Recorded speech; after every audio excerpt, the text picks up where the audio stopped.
জান, চুষে দিব? হ্যাঁ দাও। উফ, উম, একটু ভালো লাগছে জান। আরো জোরে জোরে চুষে দেই? আহ, আচ্ছা দাও। উফ, উম, উম, এখন ঠিক আছে জান। ইস, খুবই ব্যথা পাচ্ছ তাই না জান? হুম, হ্যাঁ বাবু, একটু পাচ্ছি। শীতকালে তো এমনি খুব ব্যথা করে।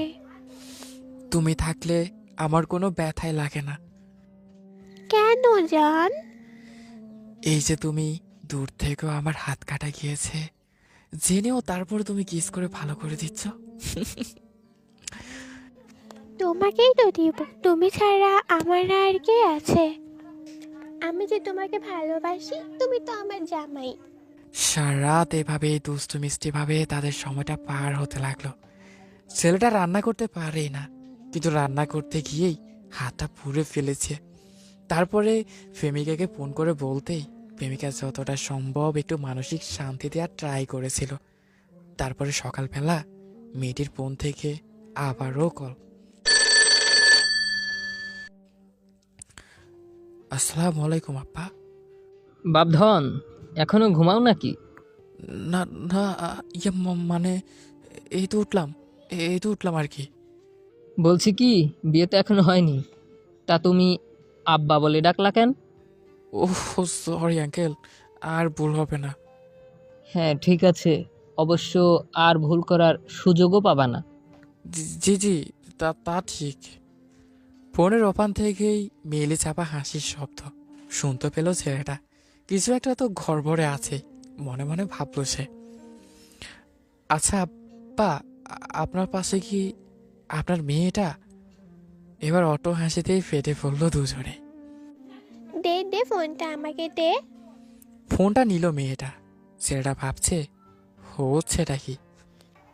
এই তুমি আব্বার কথা চেনো না, ভালো কথা, কিন্তু আমার ভাইয়ের কথা ভুলে গেলে কিভাবে?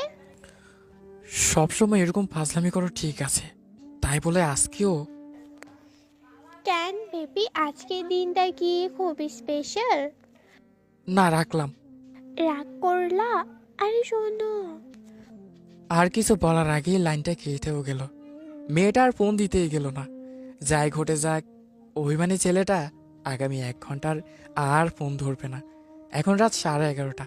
সারাদিন ঘরের মধ্যে থাকার পর মিষ্টি মেয়েটা আর বোকা ছেলেটা এখন বেশ খানিকটা স্বাভাবিক আছে। এখন তারা পৃথিবীর প্রাচীনতম মানব মানবিক। আজ তাদের স্বর্গীয় আবেগটা পরিণত হবে অতি পার্থিব একটা চাহিদায়। মিষ্টি মেয়েটা আর বোকা ছেলেটা এখন অন্ধকার ঘরে একই বিছানায়। দুজনেই তাকিয়ে আছে জানালার দিকে। বাইরে বিদ্যুৎ চমকাচ্ছে, কিন্তু বৃষ্টি হচ্ছে না। আদৌ হবে কি না হবে বোঝাও যাচ্ছে না। ওগো শুনছো? হুম বিদ্যুৎ চমকাচ্ছে। হুম বাজ পড়বে নাকি? হুম বাজ পড়লে খুব ভয় পাই আমি। হুম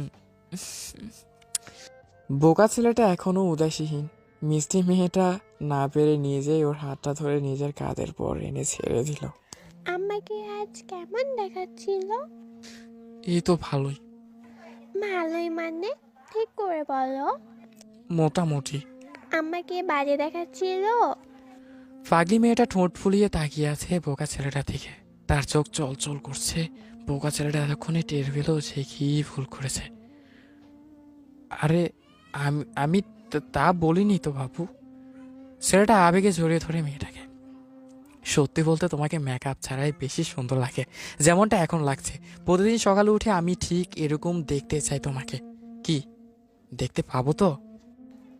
পাবে, আমি শুধু তোমার আর রোজ তোমার জন্য সাজবো, তোমাকে আগলে রেখে বেঁচে থাকবো।